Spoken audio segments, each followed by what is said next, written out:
What is up, everybody? It is AJ from MMA Experts, and I am joined by Mike Finch. We're going to be talking about Bellator 268's big three fights. Obviously, we'll start it with the main event. How you doing, my man, Mike? Hey, I can't complain, man. Living the dream out here, covering fist fights in Phoenix. How about yourself? What's up? I'm doing great, bro. I'm doing great. I'm excited for the people to get to know you a bit, because this man is a great mind of MMA. Can you give them a little insight to who you are, Mike? Sure, yeah. So I've been watching MMA since I was a little kid. My dad first showed me VHS tapes of Hoist Gracie choking people and was like, hey, forget that WWF stuff, what it's called at the time, WWE now. You got to do this. So, I did. And since I was 10 years old, I've been training Muay Thai, Jiu-Jitsu, boxing, kickboxing, wrestling, and I love it. I've been in love with the sport since I was a little kid. I used to wear the Ultimate Fighter Season 1 t-shirts in 7th grade. And my teachers would be like, is that pro wrestling? And I'm like, no, it's real. They'd be like, how do you know it's real? I'd always be like, they don't know, they never heard of it before. Nowadays, people know what it is. So luckily I had to jump on most people. I was watching way back. I remember when Ariel Helwani first started. I was like, who is this guy? I mean, I've been watching way back. I've watched every single event for Bellator, the UFC, etc. So I'm as big a fan as you are, man. And of course, a fighter as well. So I had my first fight when I was 18 years old, still in high school, went 5-0, was the #1 ranked amateur fighter in Illinois, ended up moving to Huntington Beach, California, where I could train with some better people. I actually coach martial arts at UFC in Huntington Beach, and I work for Bellator right now. I'm part of the digital media team, so we interview the fighters all week, and man, I've been hanging out with these guys all week. It's been fun. That's awesome, man. And I'm glad to have you here. We got a true insider with Bellator. This guy knows his stuff, and I can't wait to break down the fights with you. Let's talk main event. Vadim Nemkov, Julius Anglickas. It's a matchup that might be for the spot of who's the best light heavyweight on the planet. Let's be honest here, because Bellator's light heavyweight division is real. Stylistically, it's a very interesting one. I'm going to pass it over to you and get your take on both guys. Well, yeah, a tremendous fight, and I got to take what you just said there. Bellator has the best light heavyweights in the world. If you look from top to bottom, I mean, I'm going to miss somebody, but Nemkov, Ryan Bader, Corey Anderson, Phil Davis, Yoel Romero, Lyoto Machida. I mean, you keep going down the list. This is the who's who in the light heavyweight division. Bellator has them right now, and they're in the final four. So you're looking at some badass talent here, man. Of course, Rumble Johnson will come back into the picture when he's healthy. So with this specific matchup, Julius Anglickas ended up taking this fight. As you said, your other breakdown, it's a short notice, or he was a replacement, but he was actually training to be on the card. So he's in shape, he's ready to go, and he had a few weeks. He had enough time to truly prepare for this one. In speaking to these guys, they're both game. They're both ready. I'll start with the champion, Nemkov. Incredible physical condition for this guy. He trains with the interim heavyweight champion. They've been here all week together. Of course, he's training with Fedor, who fights next month for Bellator in Russia. And the guy is not even in his prime yet, AJ. I mean, this is a young guy in his 20s. He is the champion, in my opinion, the world champion. And he's only getting better every single fight. Incredible kicks. Fight IQ, always better every single time he fights. And a guy who can put people away. I mean, you could ask Ryan Bader about that. Vicious head kick over Ryan Bader to ground and pound, and getting better every single time. And the way he beat Bader was off the charts. I mean, he beat Bader and completely shut his game down. To me, when I saw that, I said, okay, Nemkov is really here. And then on the opposite side, Anglickas, as we talked about before, this guy's also got an amateur boxing background, Golden Gloves. So on the feet, he's good. Grappling wise, he's looking nasty as well. What are some thoughts you have on Anglickas, man? I think Anglickas is one of the most patient and intelligent fighters I've ever talked to. I got a chance to interview him a couple times this week. And every time I talk to him, it's like, I like listening to technologists and professors and whatnot. If you ever listen to John Danaher speak about something, you feel like you got smarter just by listening to the guy. Julius Anglickas is one of those people. When he breaks things down, for instance, I was asking him to give me predictions. His responses were so logical and thought out. This is not the type of guy who's going to come in there and just brawl and make a stupid mistake in this title fight. I really think he's going to be patient in this fight, let this thing unfold. And he recognized the number one problem, I believe, for him, which would be the leg kicks of Nemkov. If he can stop the kicking game of Nemkov, slow this fight down a little bit, Anglickas is an amateur boxer. I mean, he is a title holder in St. Louis for Golden Gloves. Man, he's very, very talented. He's also in nasty shape. He's ready for 5 rounds. So I definitely believe that he's going to be a tough test, and people are underestimating him. You know, everybody I've heard break down the fight is just like easy win for Nemkov. I don't see it like that. I do think there's much more of a risk in betting on Nemkov. I think this one might go all 5, and it might be more competitive than people think because of the mindset and the patience of the young and experienced Anglickas. His patience is going to be way beyond his experience level. Yeah, I honestly, I was watching some more footage on Anglickas before we got on here. You talking about it, you're like reassuring me in something that has been coming to my mind after doing the full card breakdown all week.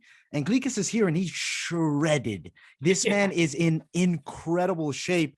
Earlier the week, I said, you know, I'm thinking we're looking at probably Nemkov stopping him, talking to you, doing some more studying on my own, seeing how ready Anglickas looks. I'm thinking we're going to 5. Now, for the people betting on this fight, I have the odds here because we have to bring them up. They are incredibly widespread. And as you said, they're sleeping on Anglickas a bit. You're looking at around minus 550 range for Nemkov and around plus 400 for Anglickas. Obviously, you can't tell us, should we throw down on the dog? That's a conflict of interest. But if you're looking to play an underdog on the card that has a possibility to hit, maybe you are on Anglickas. That'd be a huge upset. Or if you're thinking, hey, I want to bet the over-under, fight goes the distance, that's some plus money. You can find it at plus 190. I think that's worth a sprinkle. I'm actually going to be playing that fight goes the distance with a little bit of something, especially after chatting it up with you. I'm still on Nemkov because it's very hard for me to pick against him. But I think Anglickas is live. This is no minus 500 favorite. This is a near pick'em's fight. And this is high level, extremely high level. I agree with what you just said there. Let me give you a little bit of inside info just because I have it. I was speaking to Ryan Bader yesterday, and I was asking him about the Final 4. Ryan Bader wouldn't even consider Julius Anglickas in the Final 4. So if you're talking to Ryan Bader, he does not think Anglickas is on that level. So there's a guy who has fought Nemkov, lost to Nemkov. I mean, really understands how good he is. Has exchanged strikes with him, yes? Is trying to get a rematch with him. He doesn't think Anglickas is going to do anything to Nemkov. Maybe you take Ryan Bader's opinion over mine. My humble opinion is this will be a close fight. Who knows, man? I'll tell you what, they're both dangerous.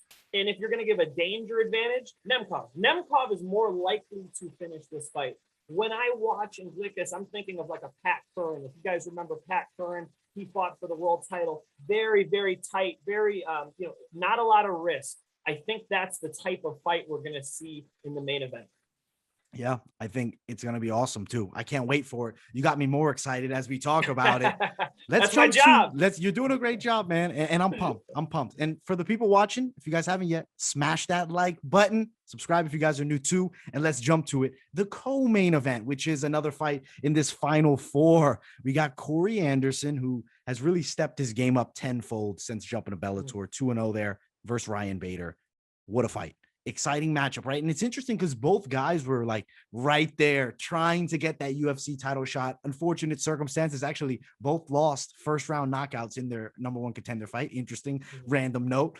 Now Bader, former champion in light heavyweight, current heavyweight champion, coming off the loss recently, what was that, 2 fights ago to Nemkov, 2 or 3? He beat Machida in the last one, and he did well against Machida, controlling him. Corey Anderson beat Dovletsan Yagshiromadov, beat him down badly.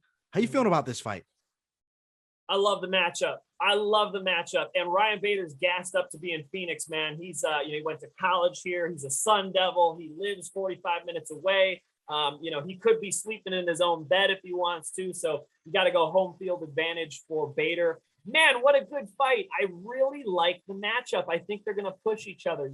It's interesting when we talk about the wrestling between the two of them, because these are two guys who score takedowns. It's going to be interesting to see where their takedown defense is at against each other. I would say that's like the biggest unknown for me is when Corey Anderson shoots and shoots and shoots on Ryan Bader. Is he going to stuff him every time? Is Corey going to have some success? If he does, and he'll start wearing on Ryan Bader, all of a sudden Corey Anderson's odds go way up of winning, right? If Ryan Bader is able to control the wrestling in this fight, I like him a lot more. I did see your prediction before, and I think you're on point with a lot of what you said. I would just say one thing I would add is that Ryan Bader is the biggest light heavyweight I have ever seen in my life. I have no idea how this guy makes weight. Maybe he cuts his legs off and puts them back on after he weighs in. The guy is enormous. All right. I at UFC do Huntington Beach, so I've trained alongside like Czech Congo. Not that I've ever like sparred Czech, but I watch him work out. Czech's huge, right? Look at him stand next to Ryan Bader. He's no bigger than Ryan. Ryan is enormous. So what will Corey Anderson do when he locks up with Ryan Bader? Is Ryan Bader going to be significantly stronger than Anderson? I'll tell you this fact, his wrestling credentials completely blow Anderson's out of the water. If Ryan Bader can out-wrestle Corey Anderson, he has a great shot in this fight. As you said before, Ryan Bader has power.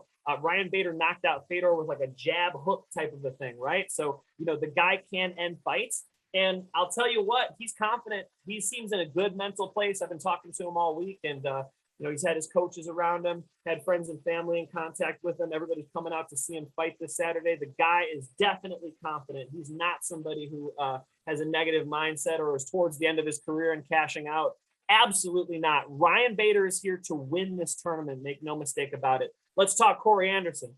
Corey Anderson is very, very technical with his boxing, doesn't take huge, crazy risks or anything, and is getting better and better as time goes on. If you had to pick like primes, Corey is definitely in that prime right now. You might say Ryan Bader's towards the end of it. That gives an advantage to Corey Anderson. Also, Corey is just younger in Bellator. He's got a lot to prove. So it's a matter of like, is it the guy who's got a lot to prove, or is it the veteran who's already been here in Bellator who has the advantage? Incredible fight. One I would never bet on personally, right? It was interesting to see that Ryan Bader's an underdog, though, AJ. I was interested in that. I would say this is like even odds, and to see Ryan Bader as an underdog, just interesting. Yeah, I think, the lines are harshly judging him from that Nemkov fight. Maybe less than impressed with the Machida decision, but like Machida at light heavyweight has always been very durable. He had that bad loss to Derek Brunson where I think a lot of people really wrote him off, but you look at the performance, Bader still cleanly swept them. It was a dominant win. Corey Anderson in this fight, on my side, how I feel, his best bet to win is kickboxing, avoiding that death punch of Bader, which has kind of been an issue for Corey. Durability problems in the past, but he's in incredible shape now. He's definitely looking more fit than ever. I think he's dialed in with the strength and conditioning. It's a very hard fight, really, to pick. And you look at the odds, they're not crazy widespread, thankfully, but they're definitely favoring Corey overtime Anderson. You're looking at around best value minus 165 for Corey, around plus 160 for Ryan Bader. He's a big underdog, though. Seeing Bader at that plus 160 tag when he's got valuable assets to win this fight. Potentially, I think this fight's an inside the distance one. I feel like there's a good, I'm not going to say good, there's a decent chance that Corey Anderson does put Bader away because of, I feel, slight speed advantage for Corey. But it's really not an easy one. All these Bellator light heavyweight fights, when you get to this tournament, this is now the highest level of light heavyweight action. So I'm going to stick with Anderson. I'm not going to switch up the pick. But there's definitely possibility Ryan Bader touches that chin and sleeps. And we've seen that problem with Corey before. And when Ryan Bader's boxing's on point, the man's terrifying. And he's huge, as you mentioned. And there's a chance that Ryan Bader out wrestles him. I wouldn't be shocked to see that. AJ. Let's give Corey Anderson credit.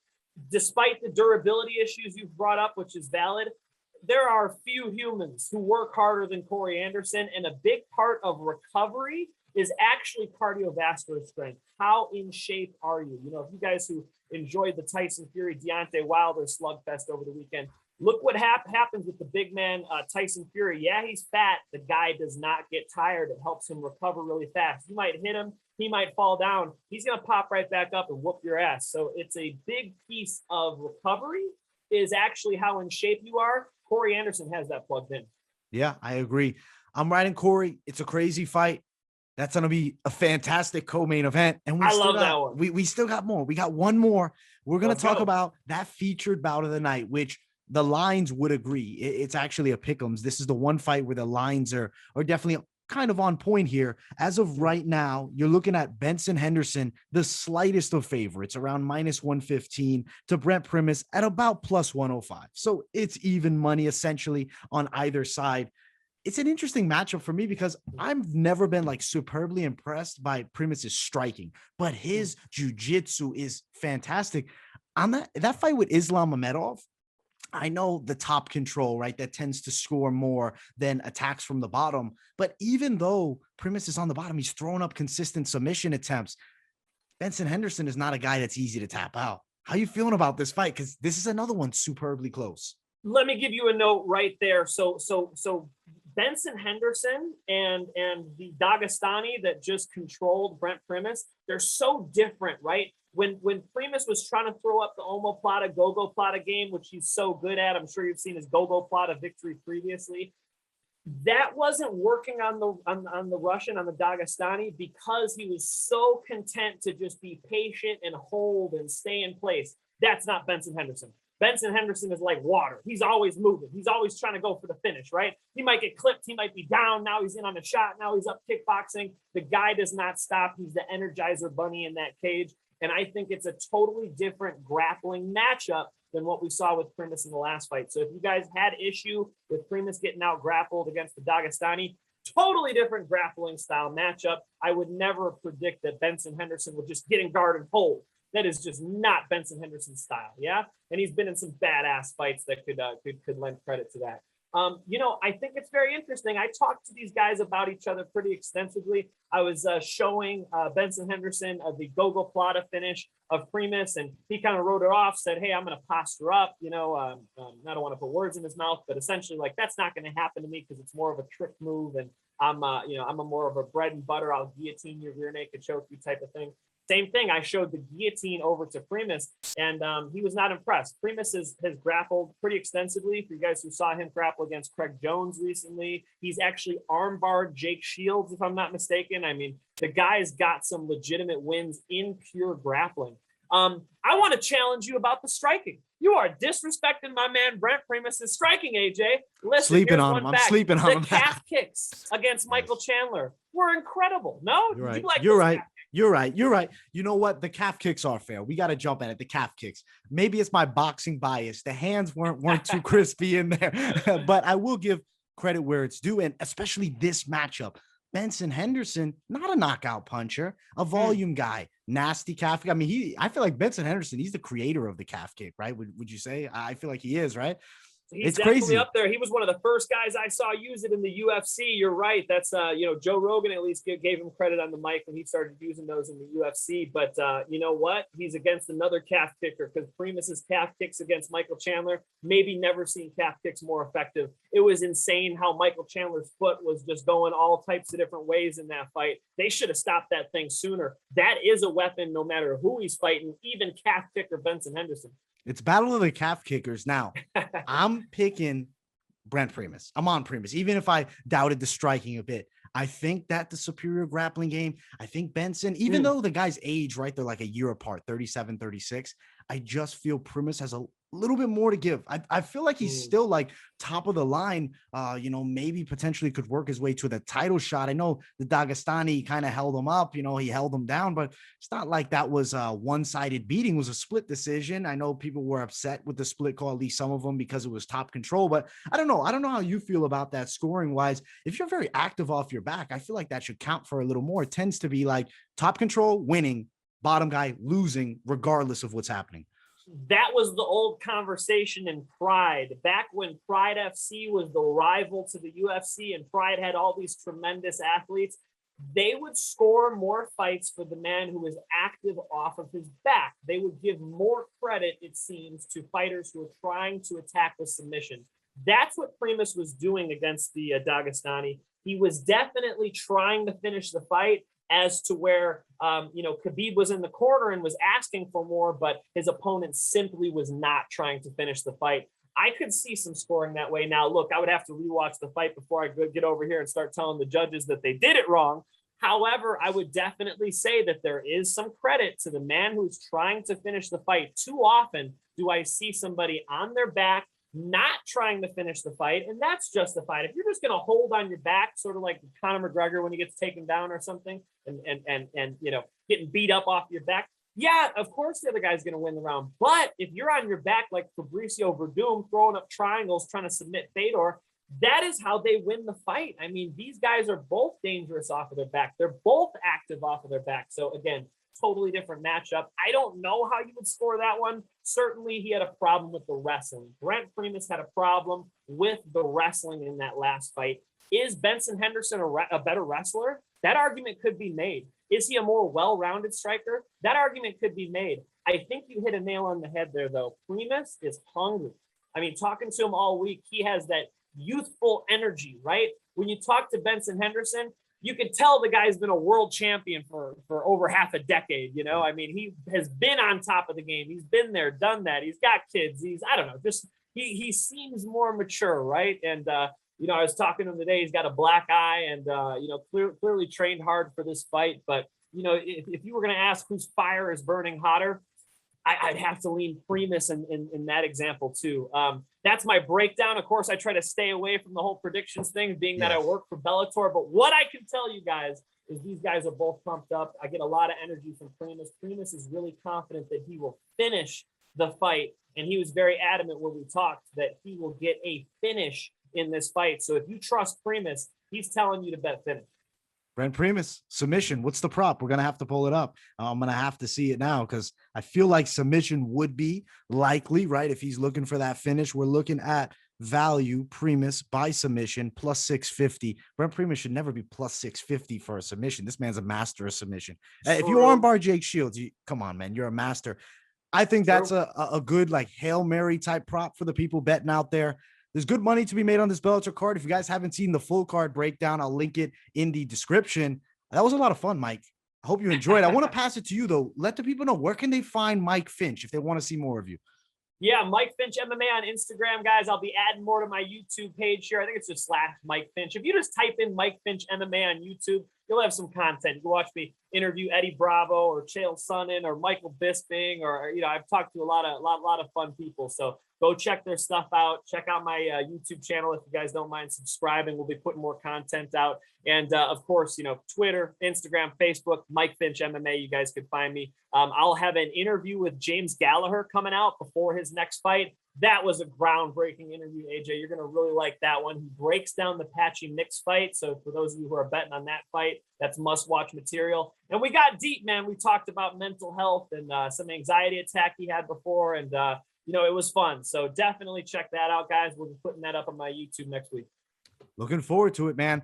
Make sure to subscribe to this guy. And if you haven't, subscribe here too. Smash that like button. Support the channel. Keep it locked in on MMA Experts. Let us know what you think of Mike. Do you want him back? Because I'd love to have him back. He's a great guy, and I really enjoyed chatting up with you. I hope everybody has a great night. Thank you all so much for tuning into the show, and I'll see you all in the next video. Peace, guys. Thank you, AJ.